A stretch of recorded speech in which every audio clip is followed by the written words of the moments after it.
네, 오늘은 생명을 붙들어 주시는 이, 생명을 붙들어 주시는 이라는 제목으로 말씀을 나누겠는데요.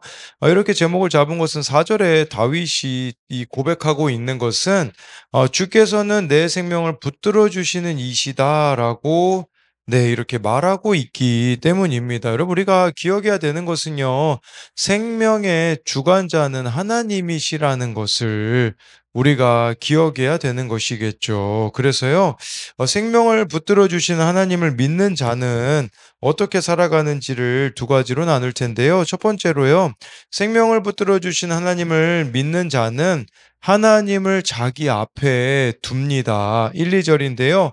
하나님이여 주의 이름으로 나를 구원하시고 주의 힘으로 나를 변호하소서. 하나님이여 내 기도를 들으시며 내 입의 말에 귀를 기울이소서. 1절과 2절을 보면요, 하나님이 가장 먼저 나오잖아요. 여러분, 이게 바로 하나님을 자기 앞에 두는 사람입니다. 나의 어떤 감정, 나의 어떤 생각보다 하나님께 먼저 물어보는 거예요. 이게 바로 하나님을 자기 앞에 두는 자의 모습이라고 볼 수 있겠죠. 근데 여러분, 이 상황을 보면요, 감정이 앞설 수 있는 상황입니다. 또 때로는 너무 억울해요. 왜 그러냐면 여기 시편 54편의 그 위에 표제 보면요, 10사람이 사울에게 이르러 말하기를 다윗이 우리가 있는 곳에 숨지 아니었나이까 하던 때에, 이게 무슨 말이냐면요, 지금 여러분, 이거는 시편 52편하고 좀 비슷한 상황입니다. 사울 왕에게 다윗이 쫓겨다니는 상황이에요. 여러분, 한 나라 왕이 나를 죽이려고 막 따라온다고 생각해 보십시오. 얼마나 마음이 좁아질 수밖에 없습니까? 근데 다윗이요, 이제 숨어 있는데 이제 10사람이 가가지고요, 사울 왕한테 고자질을 한 거죠. 근데 이 10사람이 누구냐? 다윗과 같은 유다 지파 사람이었다라는 거예요. 여러분, 그러면 얼마나 이게 더 실망감이 크겠습니까? 아니, 나랑 같은 지파 사람이면 좀 나를 보호해주고 나를 지지해주고 해도 참 이렇게 힘이 될까 말까 한데, 오히려 다윗 일행이 자기 지역 산지에 숨어 있자 사울에게 직접 찾아가서 다윗의 위치를 밀고 했습니다. 이게 한 번은 그럴 수 있잖아요. 네, 여러분들이 사무엘상을 읽어보면요, 두 번 그렇게 합니다. 이 10사람이 두 번이나 사울한테 가가지고 다윗이 여기 있습니다라고 말하니, 여러분, 다윗이, 사울도 사실 좀 감당하기가 힘들겠지만 이 10사람들이 더 얄밉지 않겠습니까?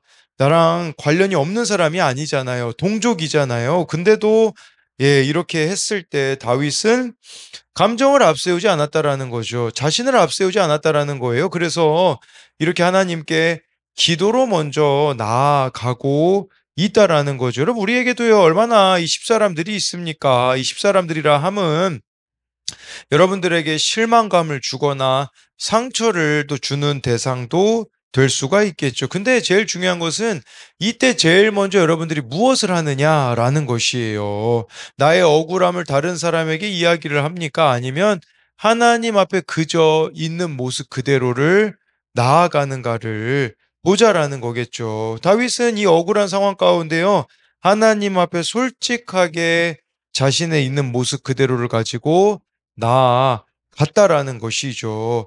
1절에 보면요, 주의 이름으로 나를 구원하시고 라는 것은 정말 이 하나님의 이름의 능력을 믿었다라는 거죠. 주의 힘으로 나를 변호해 달라고 한다라는 것은요, 스스로 변호하지 않겠다라는 것이에요. 즉, 이 고백은 다윗이 하나님의 주권을 의지하였다라고 볼 수 있어요. 또한 2절에 보면 자신의 기도를 하나님이 들으실 것이라는 이 확신이 있는 것을 보게 되어지는 것이겠죠.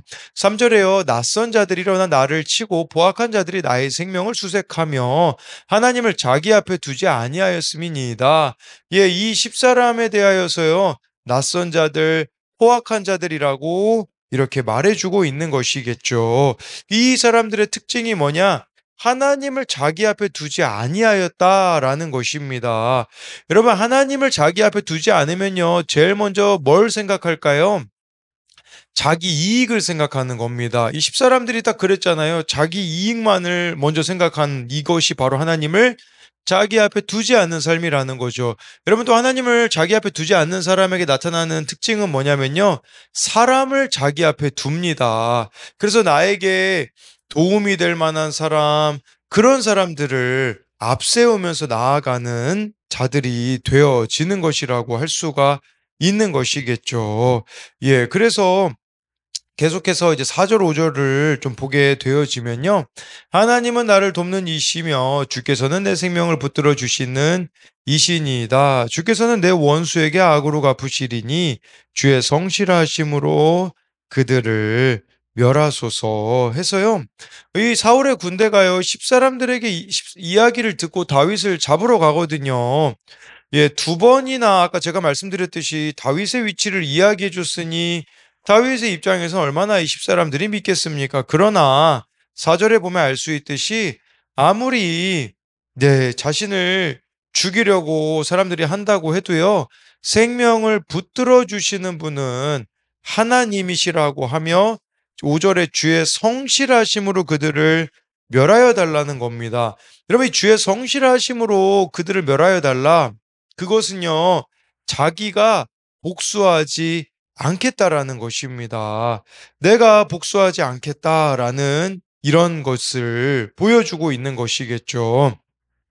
그래서요, 이 주의 성실하심을 다윗은 붙들었기에 10사람들이 다윗의 위치를 사울 왕에게 알려주어 다윗을 죽이러 왔다가 여러분 그 다윗을 2번 죽이러 오잖아요. 10사람을 통해서요.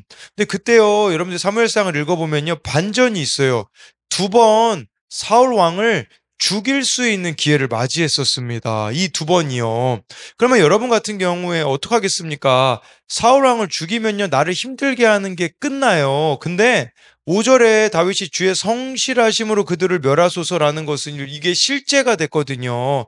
다윗이 사울 왕을 2번이나 죽일 수 있는 기회를 맞이했지만 죽이지 않았던 것은 그가 하나님의 성실하심을 믿었기 때문이라는 것이에요. 즉, 하나님을 자신의 앞에 두었기 때문에 자신의 마음대로 행동하지 않았다라는 것을 볼 수가 있는 것이겠죠. 예, 그래서 이것에 대한 2가지 적용 질문은요. 다윗을 배신한 10사람들처럼 가까웠던 사람에게 실망하거나 상처받은 경험이 있습니까? 또는 내가 그렇게 상처나 또는 실망을 준 경험이 있습니까? 이것은 그 3절의 낯선 자들, 네, 여기 또 포악한 자들, 이제 그 부분으로도 설명을 드렸고요. 또 한 가지는요. 내 삶에서 하나님께 맡기지 못해 계속 붙잡고 있는 문제나 사람은 무엇입니까? 그래서 이렇게 우리가 하나님께 맡겨야 되는 문제와 사람이 있다라는 것은, 예, 아까 5절에 주의 성실하심으로 그들을 멸하소서라는 것은 다윗이 하나님께 그 문제를 맡겨 드렸다라는 겁니다. 두 번째로는요, 생명을 붙들어 주신 하나님을 믿는 자는 미리 감사합니다. 6절인데요. 내가 낙헌제로 주께 제사하리이다. 여호와여 주의 이름에 감사하오리니 주의 이름이 선하심이니이다. 여러분, 이 낙헌제라는 제사는요. 서원과 더불어 드리는 자발적인 감사 제사거든요. 그러니까 감사제라고 볼 수 있어요. 그러니까 이것은요. 미리 감사를 드린다는 의미가 있어요. 상황은 그대로예요. 환경도 그대로고 사람도 그대로거든요. 그런데 하나님이 일하실 것을 믿고 미리 지금부터 감사하겠다. 그게 바로 낙헌제로 주께 제사하리이다라는 의미인 것이에요. 그러니까 하나님이 반드시 나를 건지실 것을 믿기 때문에 미리 감사하겠다라는 것이죠. 여러분, 우리가요, 어떻게, 그렇다면 이 미리 감사할 수 있는 낙헌제를 매일매일 드릴 수 있을까요? 그것은요, 미리 들어둔 말씀, 미리 해둔 기도만이 우리를 미리 감사하게 만드는 것 같습니다. 이게 무슨 말이냐? 저는 하루를 말씀과 기도로 시작하는 것이 낙헌제를 드리는 게 아닐까 싶습니다. 그렇기 때문에 미리 내가 들어둔 말씀이 있기에 미리 기도하였기 때문에 어떤 일이 있어도 이렇게 미리 감사할 수가 있는 것이겠죠. 예, 그렇기 때문에요. 우리의 이런 상처, 상한 감정을 하나님 앞에 내어놓고 맡긴다면 하나님의 그 선하심을 우리가 경험하게 되어지기 때문에 예, 이렇게 또 감사할 수 있게 진다라는 것이에요. 더 쉽게 말하자면요. 제가 봤을 때는요. 다윗이 기도하던 중에 하나님을 만난 거죠. 하나님의 임재를 경험한 거죠. 그러니까 이런 고백을 할 수가 있는 것이에요. 여러분 문제가 큰 게 문제가 아닙니다. 상황이 환경이 큰 게 문제가 아니에요. 문제는 뭐냐면 내가 하나님의 임재에 사로잡히지 못하는 게 문제라는 것이에요. 예, 그러면 정말 우리가 하나님의 깊은 임재 가운데 나아간다면 하나님을 더욱 갈망하게 되어진다면요. 내가 바뀌는 은혜가 있거든요. 그래서 하나님 앞에 정말 내가 바뀌는 자만이 이런 미리 감사를 드릴 수가 있는 것이죠. 어른용 큐티인 묵상간증 생명을 붙들어 주신 하나님의 보면요. 재혼인 남편과 초혼인 이분이 친정의 반대를 무릅쓰고 11년의 기다림 끝에 결혼하였다고 합니다. 하지만 결혼한 지 몇 주 지나 남편의 행동이 미심쩍어 핸드폰을 몰래 훔쳐보다가 밤늦게 걸려온 전화 한 통을 받게 되었다고 합니다. 거기 이런 내용이 나오더라고요. 가지고 왔는데 수학이 넘어 여자는 다짜고짜 너 누구야? 라고 화를 냈고 놀란 저는 아내라고 답했습니다. 그리고 난 6년 만난 여자야 라고 큰 소리치는 그녀에게 저는 당황한 나머지 전 11년 만났어요 라고 대꾸했습니다. 자다가 놀라서 깬 남편은 핸드폰을 바닥에 내동댕이 치며 난 모르는 사람이야 라고 횡설수설했습니다. 저는 당황한 남편을 보고서야 뒤늦게 상황이 파악이 되었습니다.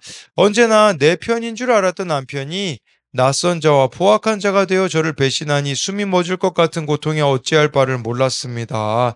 자상한 친정아버지를 보고 자란 저로서는 이런 일을 상상할 수조차 없었기에 인생이 끝난 것만 같았습니다. 누구에게도 이 사실을 말하지 못한 채 죽고 싶은 고통 중에 있을 때 주님은 저희 부부를 교회 공동체로 인도하셔서 생명을 붙들어 주셨습니다. 이 사건으로 저는 남편을 우상 삼고 내 가족의 행복에만 관심이 있는 이기심을 보게 되었습니다. 또한 주의 성실하심으로 제 악을 멸하시려고 남편의 외도 사건을 허락하셨다는 것이 인정되었습니다. 남편의 이중 생활을 겪게 하심으로 저를 부르시고 주의 이름으로 저를 구원해 주시니 감사합니다.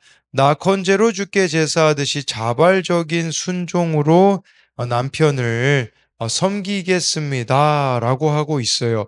그러니까 이 모든 과정에서 쉽게 말씀드리면 자신이 변화되었다라는 거죠. 자신이 예수 그리스도를 만났다라는 거예요. 그러니까 내가 바뀌게 되니 마지막에 낙헌제로 주께 제사하듯이 자발적인 순종으로 섬기겠다라는 고백이 나오게 되는 것이죠.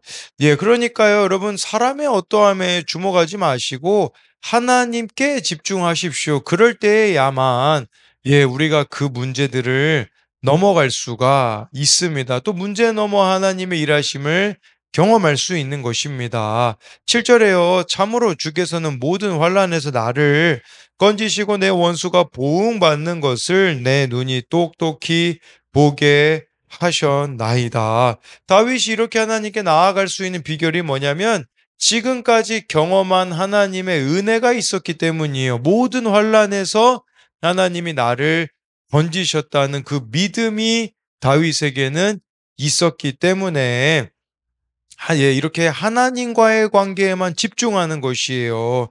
여러분, 그렇기 때문에요. 정말 우리에게 중요한 것은 아까 제가 말씀드린 것처럼 하나님과의 관계에 집중하는 것입니다. 힘들면 힘들수록 더욱더 하나님께 여러분 자신을 내어드리십시오. 힘들다고 아무것도 안 하는 사람들이 있습니다. 여러분, 그러면요. 예, 그것은 아무런 일도 일어나지 않아요. 그때 우리가 해야 되는 것은 더욱더 하나님 앞에 나아가는 것이죠. 다윗을 괴롭히는 사람들이 얼마나 많이 있습니까? 근데요, 다윗은요, 그 괴롭힘 가운데 더욱이 하나님과의 관계에 집중하는 모습을 보이게 되는 것이죠. 힘든 일이 있으면 있을수록 더욱 하나님께 깊이 뿌리를 내리셔야 돼요. 그러면요, 여러분, 이것이 나중에 시간이 지나서요, 변장된 축복으로 찾아오게 될 겁니다. 왜냐면요, 이 다윗이 수많은 광야들을 쫓겨다니거든요. 근데 여러분, 나중에 다윗이 왕이 됐을 때 그 광야들에서 전쟁이 벌어지거든요. 그러면 그 광야 전문가가 누구였겠습니까? 다윗인 거죠. 인간적인 눈으로 보면요. 왜 저 사람이 나를 힘들게 했을까? 그래서 막 여러 광야를 도망 다녀가지고 힘들었잖아요. 근데 나중엔 이게 해석이 되는 거예요. 아, 네 광야에서 내가 왕이 되어가지고 전쟁에서 승리하게 하시기 위한 하나님의 큰 그림이 있었구나라는 것을 발견하게 되어지는 것이겠죠. 그래서 여러분 어떤 일이 있어도 정말 이렇게 하나님 앞에 감사함으로 나아갈 때에 그것이 나중에 여러분들의 인생 가운데에 하나님이 행하시는 놀라운 일을 경험하는 통로가 될 줄을 믿습니다. 이것에 대한 적용 질문은요. 내가 지금 믿음으로 미리 감사해야 할 것은 무엇입니까? 이 낙헌제를 드리겠다라는 것은 미리 감사하겠다라는 것이요. 상황은 그대로고 환경도 그대로고 사람도 그대로지만 난 하나님 앞에 하나님 일하실 걸 믿고 믿음으로 감사하겠다라는 게 바로 낙헌제로 제사하겠다라는 것이고요. 환경은 바뀌지 않아도 하나님이 결국 나를 승리로 이끄실 것을 믿으며 예배합니까? 그래서 여러분 힘들면 힘들수록 더욱더 하나님 앞에 나아가셔야 된다라는 부분으로 설명을 드렸습니다. 그래서 오늘 말씀을 이제 요약하자면요. 생명을 붙들어 주신 하나님을 믿는 자는 첫 번째로 하나님을 자기 앞에 둡니다. 그래서요, 다윗은 사람에게 호소하지 않고 제일 먼저 하나님 앞에 기도하였던 이 모습을 통해 확인할 수 있고요. 생명을 붙들어 주신 하나님 믿는 자 두 번째로 미리 감사합니다. 정말 낙헌제로 이렇게 하나님 앞에 제사한다라는 것은요. 미리 하나님 행하실 일을 믿고 감사함으로 나아가겠다라는 다윗의 그 믿음이 나타나 있는 겁니다. 기도하겠습니다. 살아계신 하나님, 이 10사람들이 다윗을 두 번이나 그 위치가 어디 있는지를 사울 왕에게 이야기합니다. 다윗 입장에서는 같은 유다 사람이었기 때문에 배신감이 더 컸을 겁니다. 정말 이 사람이 나를 도와줘야 되는데 이 사람이 나를 배신하는 그것이 다윗에겐 얼마나 힘듦이었겠습니까? 하나님, 그런데 우리 주변에도 10사람들이 참 많습니다. 자녀가 나를 참 배신하는 것 같고 또 부모가 나를 배신하는 것 같은 너무 가까이 있는 사람이 나를 배신할 때가 있습니다. 그때에 정말 우리들의 마음이 얼마나 낙심이 되는지 모릅니다. 이때 나를 앞세우게 되어지면 그냥 다른 사람에게 하소연만 할 수밖에 없고 할 텐데, 하나님을 앞세운 다윗은 하나님 앞에 나아가 제일 먼저 기도합니다. 하나님, 이 모습이 우리의 모습이 되기 원합니다. 억울한 일이 있을 때 그때가 바로 하나님 앞에 무장해제 되어야 할 때임을 알고 그렇게 하나님 앞에 나아가서 기도하며 나아갈 때에 하나님이 나의 생명을 붙들어 주실 것이라고, 도와주실 것이라고 주의 성실하심으로 그들을 멸하여 달라는 이 고백이 우리의 고백이 되기 원합니다. 다윗은 그 두 번의 10사람이 이야기해 준 걸 통해서 사울 왕이 자기를 잡으러 왔을 때 두 번이나 죽일 수 있는 기회가 있었지만 죽이지 않음을 봅니다. 자신의 감정을 앞세운 게 아니라, 인간적인 생각을 앞세운 게 아니라 하나님을 앞세웠기 때문에 가능해지는 것을 봅니다. 우리도 이렇게 하나님을 앞세움으로써 때에 맞는 순종을 할 수 있게 하여 주시고, 다윗은 상황과 환경과 사람이 변하지 않았지만 낙헌제로 주께 제사하겠다, 미리 감사하겠다라는 이 고백이 있는 것처럼 하나님, 우리도 어떤 일이 있어도 미리 감사하기 원합니다. 이 미리 감사할 수 있는 비결은 미리 본 말씀, 미리 해둔 기도만이 미리 감사할 수 있게 한다라는 것을 기억하며 오늘 하루를 시작할 때 말씀과 기도를 시작함으로써 어떤 일이 일어나도 감사할 수 있는 우리가 되어지게 하여 주실 것을 믿으며 살아계신 예수님 이름으로 기도드립니다. 아멘.